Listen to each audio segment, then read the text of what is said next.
Amazon is continuously releasing more ad placements. Like there's a couple search pages now. It's like there is literally not a single first row organic spot anymore. Like it's all ads. Amazon ads are getting more expensive. They're more competitive and they're harder to scale. Most sellers are burning through their cash without even realizing how much they're spending. But the real problem isn't your budget. It's your ad strategy and knowing when and where to spend your money. Today, we're breaking down the ad strategies that actually work, the biggest mistakes sellers make, and how to scale profitably.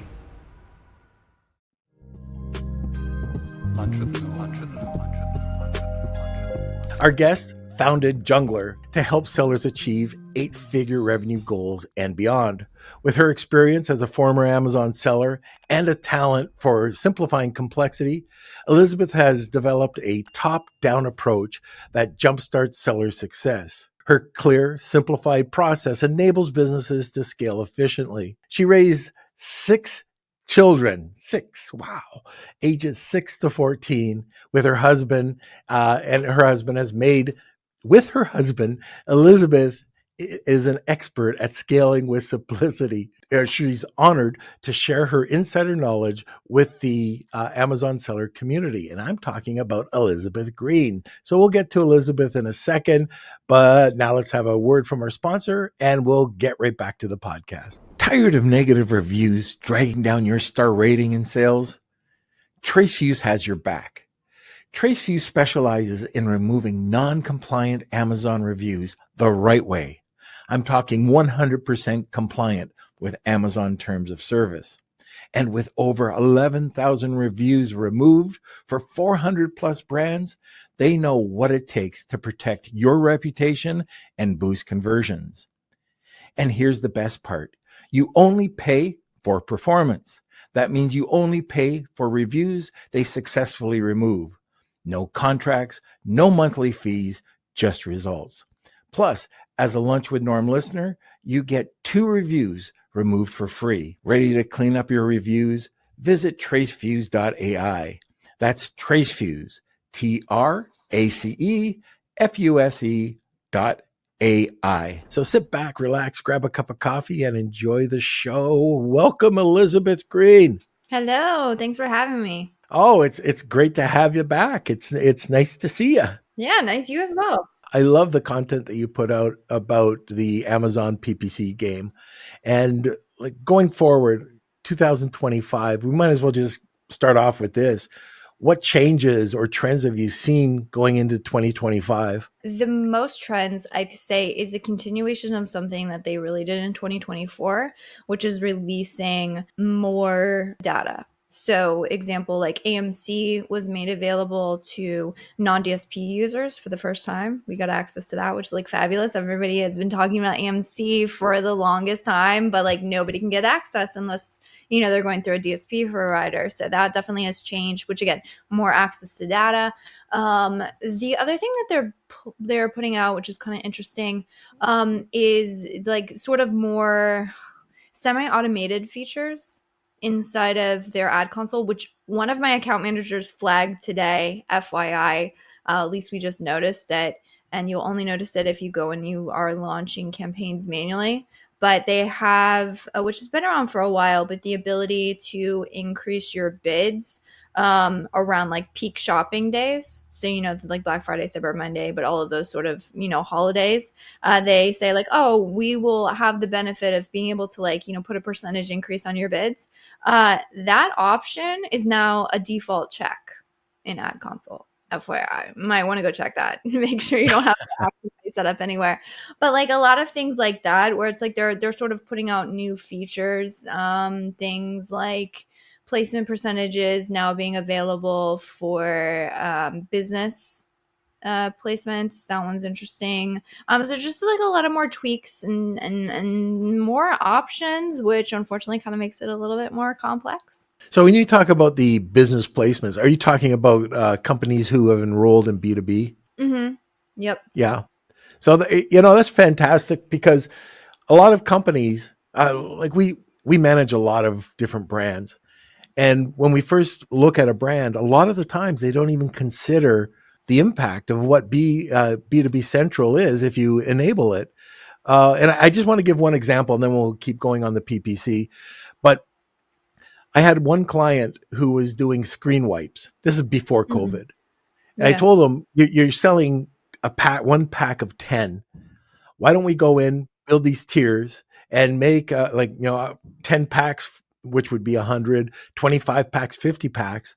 And within a month or two, he was doing more sales to wholesale businesses than he was with the one packs. It was just free money.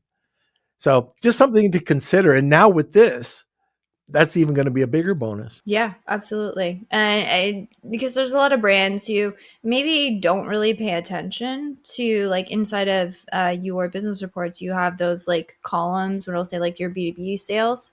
And that is split out. You can easily go and track that. Or Amazon released sort of suggestions for optimizations to your catalog, which is really fantastic because for brands with large catalogs, sometimes they forget like, oh yeah, I totally forgot to put A plus content there, or I don't have B2B pricing. That's one of the things they'll flag. It's like, hey, you don't have B2B pricing here. We think that there is a potential lift. So that's quite easy to implement. And again, why not? Right. So let's talk about the strategies. You talk about scaling strategies. Let's talk about one or two of them. Stay ahead of the competition by optimizing your Amazon product images. Watch my newest episode right here with John Aspinall. And don't forget to subscribe. New episodes are uploaded every Monday. Honestly, the longer I do this, there's certain thesis that I held in the beginning that I still feel are almost becoming more and more true over time. One of those is that good ad management is about good ad spend allocations Mm. or good ad spend control. And that's really, I would say, 100% true. I'm talking to a lot of brands these days, and unfortunately, there's a couple reasons for it. One, the platform's just getting more and more competitive, right? There's more people playing in the sandbox, and so maybe a little bit less of the pie to go around. And then the other thing that they're doing is, increases in fees and storage fees and kind of all the complexity and crazy that came out, which means bottom lines are getting squeezed. So, back in the days when it was Wild West, yes, it was Wild West, but your margins weren't, I mean, if you're doing it right, your margins weren't so slim that you couldn't afford to kind of figure things out. And that really definitely has been a shift. It's been shifting over the last couple of years, but, definitely apparent in 2025. So they're like, I have less margins to play with, more competitive, which means costs are going up. The other factor is that Amazon is continuously releasing more ad placements. Like there's a couple search pages now. It's like there is literally not a single first row organic spot anymore. Like it's Yeah. all ads. And so that means organic is technically, I don't want to say, It's not dead. It just smells funny, right? yeah. I was gonna say it's worth less and less, but actually now with less placements, it's almost more and more valuable, but you get less for it, if that makes sense. And so it's like Yeah. all of these things combined are just making it more and more difficult to say like, okay, so where do I put my ad spend to help affect this? And a lot of the brands that I'm talking to, it's you need a much more strategic strategy now, where a lot of the brands I'm talking to, they're like, look, we have the directive, if it's a say more enterprise brand was, then they have like their annual budget. So they, have a more like intention, like, okay, this is what we're going to spend this year. Less a little bit more private label where they're like, all right, let's just see what we can do. It's a different viewpoint, but there's a lot of those brands where they like, okay, so I have allocated more ad budget, we can spend it, so I'm going into my ad console and I'm saying, okay, so where is this best spent from like a efficiency standpoint, right? Like, okay, a cost is fantastic here, we're seeing really great ROAS here, like, yeah, let's increase that because that's where obviously the performance is happening from an ads perspective. But what they're finding, and I know because of course I'm biased because they're reaching out to me because there's a problem, right? But what they're finding is that even though they're increasing it in places in the account that logically would make sense, what ends up happening is that their ad sales may go up, but they're not seeing any increases to top line. And that's what business is looking at. Like, if I put more money into ads, I want to see a greater return top line. And some of these, they're like, we increased our budget 20% and we saw what, a 2 to 5% lift in top line? Like that doesn't make sense. So they're like, we're putting more money into the machine than we're getting out. And we know that's unsustainable. And yet ads have an absolute impact on total sales growth and organic growth. So they're like, what gives? We're putting more money in the machine. We're not getting it out. So the thing that we've really been working through is how do we put the money into the machine in a way that is going to be strategic that can help us then grow that top line versus say just growing ad sales and not seeing any real true impact to the business. And that's just controlling and monitoring your ad spend. Yeah, so it's looking at it in a couple ways. So here's the way that we think about it is it's you want to look at the account level, but then you also want to look at it on a product level. So it's kind of like a I would say almost say like 3-step analysis process if I really had to break it down for you. Because the thing is we also deal with large and complex catalogs. So when you're faced with an account with say 50,000 SKUs, how do you make the impact you need and know that you're getting it right?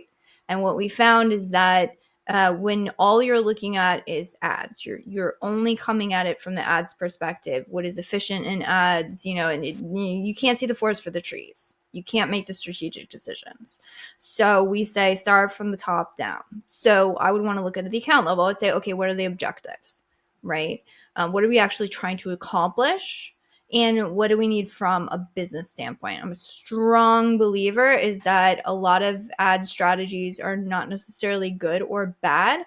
Like it's no, from an ads perspective, strictly, there's no technically right or wrong answer. It's based on business objectives. And I can get into that in detail, but essentially it's okay, so we allocated 20% more budget. We want to grow sales. We're expecting, let's say at least a 20% lift or something in sales, or we recognize, okay, maybe in the beginning we'll get, 15, but then we hope it, gets even more than that. If we can get 30 or 40 from that, that'd be fantastic, right? So, okay, we know we have this much money to put in the machine. So then the question is, where do we put it, right? And then also you want to know your goals and you also want to know your limitations. Limitations typically come in the form of total A costs. So I know I'm going to put more money into the machine. This is my goal of growth, but we can't have growth just for a growth sake, right? We need profits as well. So typically it's what's the balance between sales and profits. And then once we have that, then we look at, okay, so from an account level, how far off of that are we? So an example would be we want to grow top line by 20%. Okay, great. We want to make sure we stay within a total ACoS goal of 10%. Okay, so that's our limitation, right? How far off is that of the account? Are we shrinking 5%? And our total ACoS is already 12. And then you're telling me, okay, so not only do I have to make up for the 5%, I got to do so that's 25. And then I also have to bring down spend by 2 points. That's a little bit more difficult. So you essentially just want to say, like, what's the lay of the land? How difficult is this going to be? What are the actual mathematics and mechanics that happen? But that's where I think a lot of sellers struggle is so they'll look at it, and a lot of, savvy sellers, especially if they've been around for a while, they'll, you can do the mathematics in a spreadsheet, say, okay, I need this. And then that's where they typically bring it to the account manager, say, I need this. And the account manager's like, all right, how do I do that in terms of like ad strategy, right? How do I connect those dots? And also how do you, again, in large complex catalogs, how do you connect the dots in a way that you're going to be making the right strategic decisions? Because again, forest for the trees. The minute, if I took that, we need to grow by X and do X, and I brought that into the ad console, it was like, all right, from ad console, let's decide what we're doing. Then I'm probably going to be running around like a crazy person again and be like, oh, this budget's running out. ACoS is great here. Like, just making decisions or, just making informed decisions from an ads perspective, but not informed decisions from like a strategic perspective. So the way in which you connect those dots is by then looking at sort of that same analysis that I was talking about on the account level, but you want to bring that down into the product level. So then you want to say the two things that we found to be very helpful to know, again, where those, everyone talks about like the 80-20. It's very true. Like, where is my 80-20 in the account is to look at pieces of the pie. So example of that would be like, what percentage of my total sales does this product drive? And then what percentage of my total sales does this product spend? right? So you look at those two levers and then you say, okay, where are my big movers? Where are my big pieces of the pie? Again, I'm talking about ad spend allocation. So I want to know, where am I spending my ad dollars? How efficient is it? How efficient it is going to be things like my A costs, my total A costs, and my ad sale percentage, which is the just ad sale percentage is your ad sales divided by total sales. So that says like how reliant am I on ads to drive sales for me? Lower the number, less reliant, higher the number. It's like a very scalable way to look at organic ranking, honestly.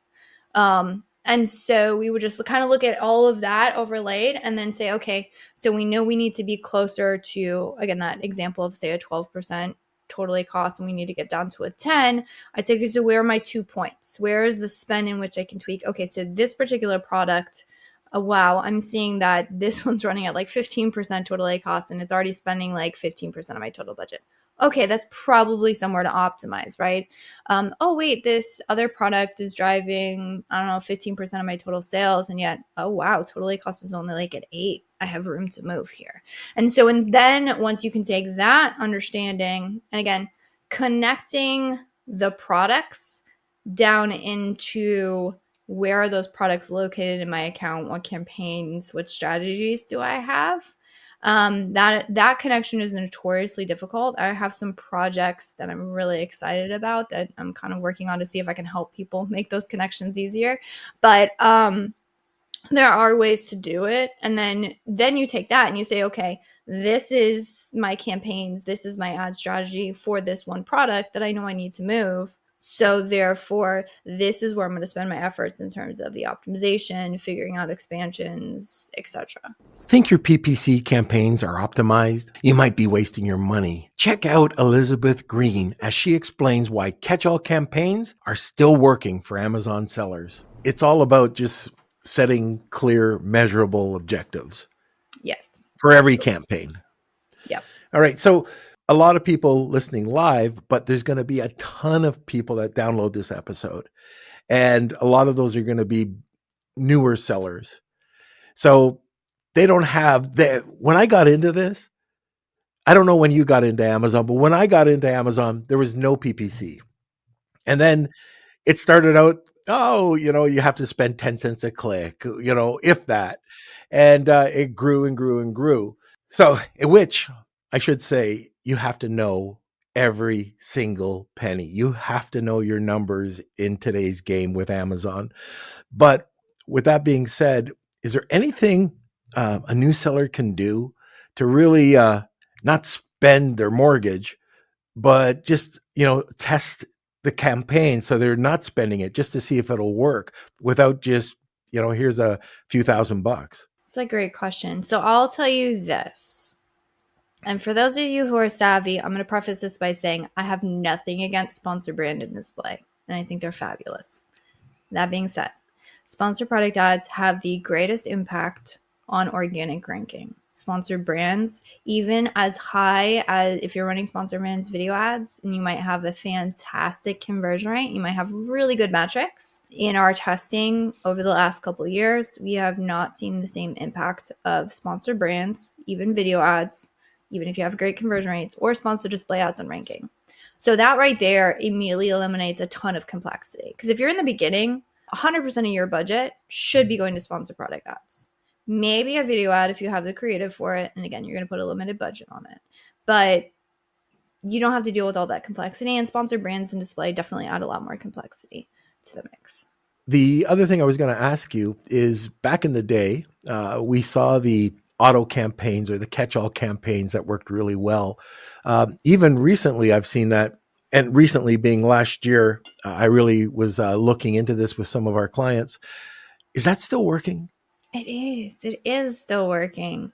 It's funny. I ran across a post on LinkedIn. I won't say who it is because I dearly love him. He's a good friend. But he was saying like, oh, why would you run a catch-all campaign? Because they don't scale, which is true. They don't scale from you catch-all campaigns, by the way. Let's just say what they are because they're fantastic. They're almost kind of just like a guaranteed money printer. There are times where they don't work, but generally speaking, the guaranteed money printer. And actually we found is the bigger the catalog, the better they work. crazy enough. Catch-all auto campaign, easiest thing in the world. Take your entire catalog, put it into an auto campaign, and put a really low bid. Low bid being somewhere between, I don't know, 15, 20 cents. You might scale up to 30 cents if you really are trying to get something moving, but it's like really low. If ACoS is high on it, definitely decrease the bid, but don't increase the bid, because as soon as you increase it, it will spend more. That campaign will absolutely gobble up your dollars, and it might not be as low ACoS. You're looking for just profitable traffic here. And so his point was like, hey, it doesn't scale, meaning like the goal is not to increase bids because you don't want to like increase your cost per clicks. You can increase the budgets. So if you're still getting a lot of budgets are running out, you can increase budgets. It's not going to be a ranking campaign. A lot of the spend will probably go to your top sellers. Like, it's very normal, right? But it's like some of those campaigns in our accounts, we might be running an average of 25 to 30% ACoS like on the account, and those ones are doing like 10%. Like, why not? And so yes, they absolutely work really well. But to his point, he was saying like, you can't scale it. I'm like, yeah, but why would you get rid of profitable traffic? Like, it's Yeah. it's great. All right. So it does still work. So anybody listening, if you haven't done it, do it. Just check it out. Especially if you're new, but even if you are a advanced seller and you've kind of given up on it, check it out. We saw some really good results, and like you said, even if you get one sale, it's profit. Subscribe and leave a comment saying I subscribed, and I'll personally reply to your comment. I'll give you another tactic for catch-alls. So one of the things that we've actually been using them for is, especially when people have a large catalog, it's like there's those hero products, and then there's your brand new ranking, products. You're like, all right, these ones I'm trying to figure out. And then there's like that middle half of the catalog that everybody's like, I know it could probably do well. I know I haven't given it a shot, but like, I didn't really want to throw a ton of ad dollars at it and do like a full blown ranking strategy because that's going to put me super unprofitable. Like, what the heck? So what we've been doing is actually leveraging auto campaigns here. So what we do is we'll run like a catch-all strategy, but typically what happens with catch-alls is, again, the ad spend will typically go to like the best sellers. So what we'll do is we'll only scrape those products that are like really not moving, and we don't really want to put, again, like a lot of, if you do like an intentional test across everything, some might work, some might not. It's a lot of ad spend. It'll really impact the account. So what you can do is, again, you could scrape all those, you can put them in a catch-all campaign, and then you run it for a couple weeks, and then you go back and you look at it and you say, okay, out of all these sort of, kind of middle products that are maybe good, maybe not, are there any products that are performing well from a sales and possibly an ACoS standpoint? And then, the cost of you to vet the middle of your catalog is like, I don't know, $10, $15 a day. And then once you figure out the ones that work, you can take those, and then you can start more intentional tests, but you've already vetted them with like really low ad dollars. Very good. I just noticed we were at the bottom of the hour. I can't believe it's flown by. We have something called the Wheel of Kelsey, and that's a prize that we give away at the top of the hour. And that's usually provided by our guest. And today, our guest is providing something really cool. So you want to tell us what that is? Yes, absolutely. So there's a lot of things that people are trying to figure out with advertising. One of them being like, I can't tell you how many times I talked to sellers. They're like, I had no idea that sponsor brand ads didn't have as much impact on ranking. I'm like, yeah. So there's a lot of nuances and things that I know and that can be helpful to sellers as you're trying to figure out your own ad strategy. So I typically pay for coaching calls. To be honest, I don't really publish them because like they take up a lot of time. But what I'll do is I'll get on an hour call with one of you. We'll talk ad strategy. We can even go over your account. And I can give you some advice on, again, how to improve your ads. Very good. And Elizabeth is one of the top PPC people in the business. So it's a priceless giveaway today. So if you're interested in that, it's hashtag Wheel of Kelsey or tag 2 people and you'll get a second entry. And now let's go to a sponsor. Hey, Amazon sellers, are you leaving money on the table with Amazon? Well, TrueOps is here to help you reclaim every last cent you're owed. Over 1,400 brands have already recouped millions with TrueOps cutting-edge technology, finding reimbursements others may have missed. And guess what? You only pay 10% commission, no more overpaying the industry standard of 25%. Plus, the first $1,000 in reimbursements is free to you. Here's the best part. TrueOps doesn't get paid unless you do. If Amazon ever reverses a claim, TrueOps automatically credits your fees back to you. Now that's peace of mind.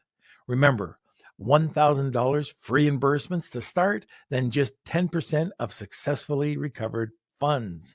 You have nothing to lose but the 3 minutes it takes to sign up for a free audit and so much more to gain. Sign up with the link in the description and start reclaiming what's rightfully yours. Elizabeth, why don't we get into some of these questions that we have? We already have 4 questions. First question is from Joseph. I've seen that PPC bulk files be wildly off recently. Have you experienced the same? So not that I am aware of. We are shifting over into using more API connections, so I myself haven't been in the weeds as much. I would say I would check to see if you're running a ton of VCPM campaigns, because if you are, those are calculated a little bit differently inside of bulk files versus the ad console. There is a possibility that that's what's throwing it off. I know that there was also a couple dates where the ad console data was slightly off, so that might be part of it. Simon, in general, PPC is not simple. For people that are more creative and product focused, spreadsheets are not fun. Managing PPC is horrible. How do less logic types circle this square? Honestly, I would first I want to say this is a fantastic question, but it's a very difficult one. So I'll do my best to maybe give you some insights. I think that the first thing is to figure out how you logically think through problems. This is like sort of a side quest that I'm going to talk about, but like it actually is fascinating to me. So I've recently we have chats with my siblings, and sometimes they'll like throw out random ideas. I'm one of 6 as well. I have 6 kids, but I'm one of 6. So there's a lot of us that converse about. And one of the recent ones where my sister threw out, she was like, hey, how do you guys process stuff? Like, how do you guys think about things? And so the one really funny thing is like, I found out like it's bizarre as it sounds, because like I can get super technical and like detailed and logical. I actually think in impressions of feelings, actually, which is really weird. And she was like, I have no idea. So a lot of people think in like steps and logic, and some people think in this messy creativeness. And I think in messy creativeness, but I also, again, can be super intuitive into spreadsheets and data and figuring out that. For me, it's been viewing sort of the data as like an interesting puzzle. So the way in which I view advertising is it's this interesting, beautiful marriage of logic and I see it as a marriage of creativity, because when it really comes down to it, what we're trying to do with all of our tactics and all of our optimizations and all of our changes is we're trying to show our products in front of shoppers who are most likely to purchase. So this is keyword, and if you want to get more technical, search term targeting. And when we show up, we want to show up at a cost that is going to make sense for our business. That's what we're trying to do in all this technical, which can maybe feel very stressful, is just trying to do those things well, more efficiently, and better. And so when it comes to that, what I do is I see sort of this connectiveness of the data, and I see trying to connect those data pieces to try and solve that, what I find is a very interesting, very logical, but also very sometimes illogical puzzle. Like consumer behavior is very fickle, right? You have something randomly go viral on TikTok and like, oh my gosh, this is crazy. Like this one keyword popped up. Like why? Like it keeps you on your toes. I'll say that. And so I would say if you can figure out the piece that sort of sparks interest for you. So that's the piece that sparks interest for me. I don't know if that was helpful, but I have also found about myself that like repeatable processes I hate. If I have to do something more than 2 times, like the same way, it honestly drives me crazy, which makes me very good at building systems. It also means that I kind of break things that don't need to be broken. And I know that about myself. So I have to kind of gamify it for myself if I'm doing something more than once, and trying to be like, okay, so is there a different way in which I can sort of approach this? And so again, that's what I've found has worked for me. So I think it's like if you can figure out an angle that makes you find the puzzle interesting and then sort of approach it in that way. Bulk optimizing PPC while managing tacos is tough. Elizabeth explains how to automate adjustments without wrecking your ad spend. Okay, Kels, next one. How do you bulk optimize PPC while also considering tacos when adjusting bids?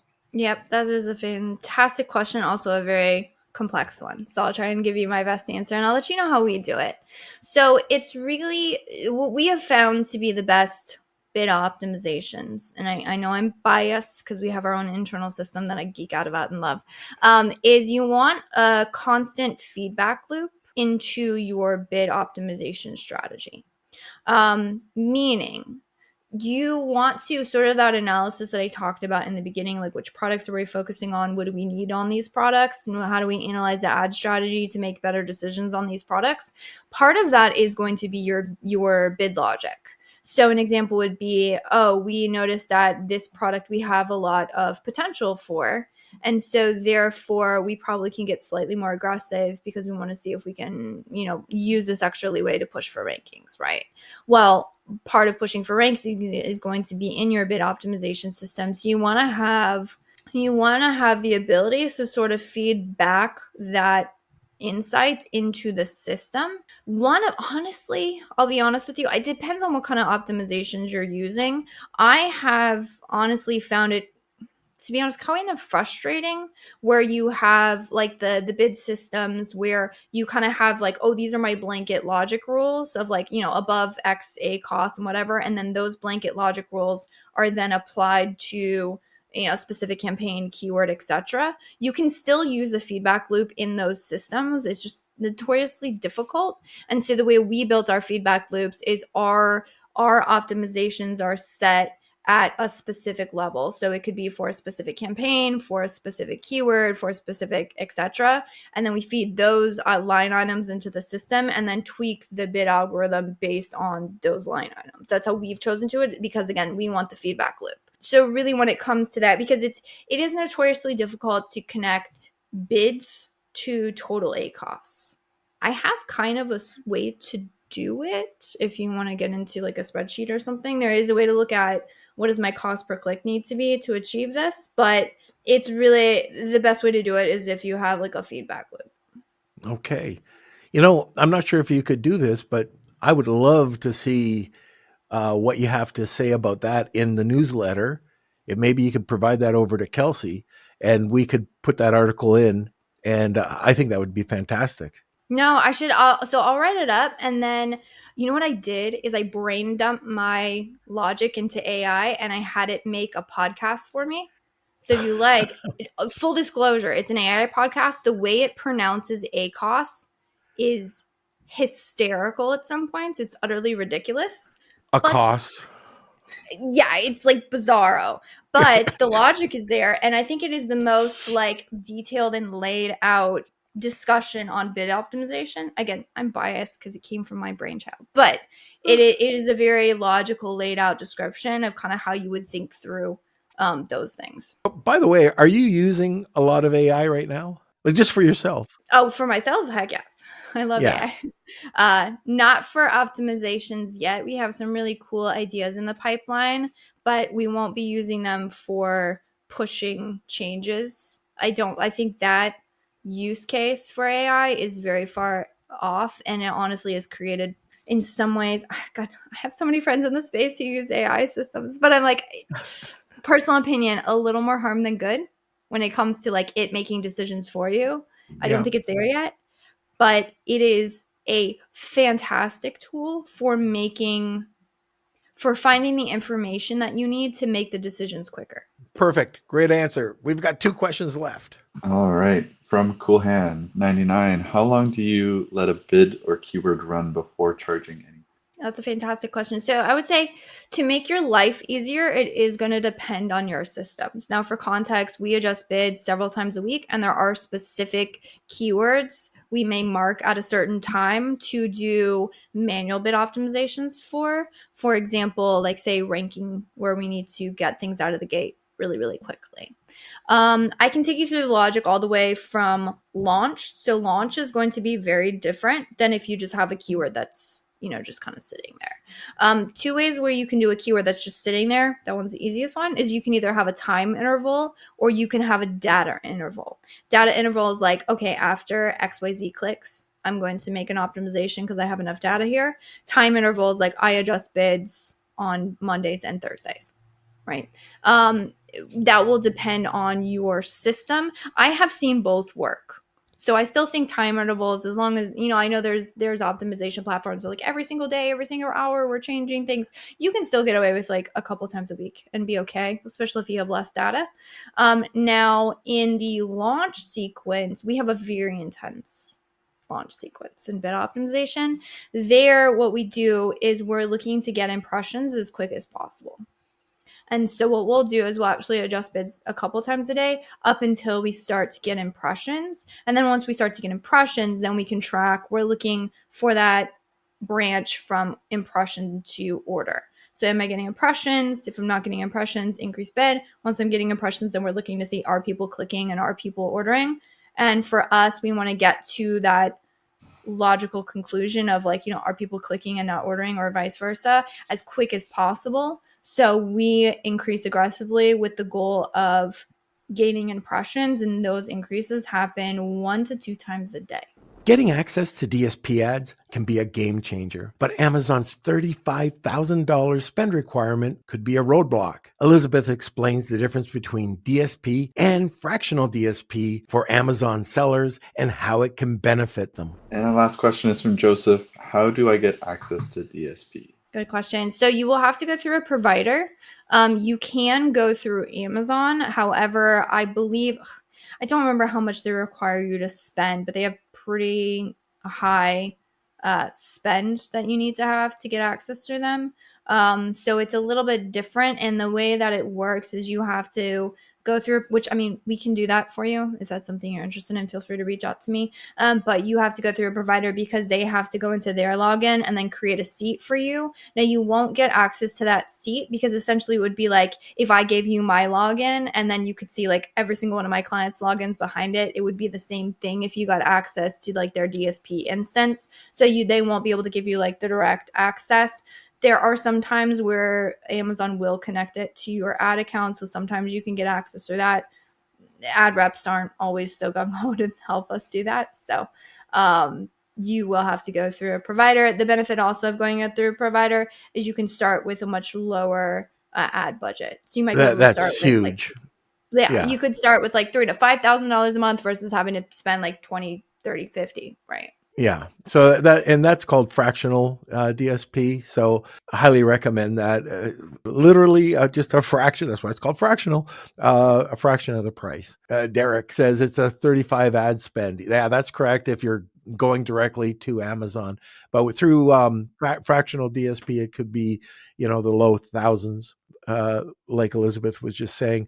Okay, let's go to a sponsor. Then we'll come back for the Wheel of Kelsey. Start, scale, exit, repeat. I'm Colin C. Campbell, and I've started over a dozen multi-million-dollar companies in the last 30 years.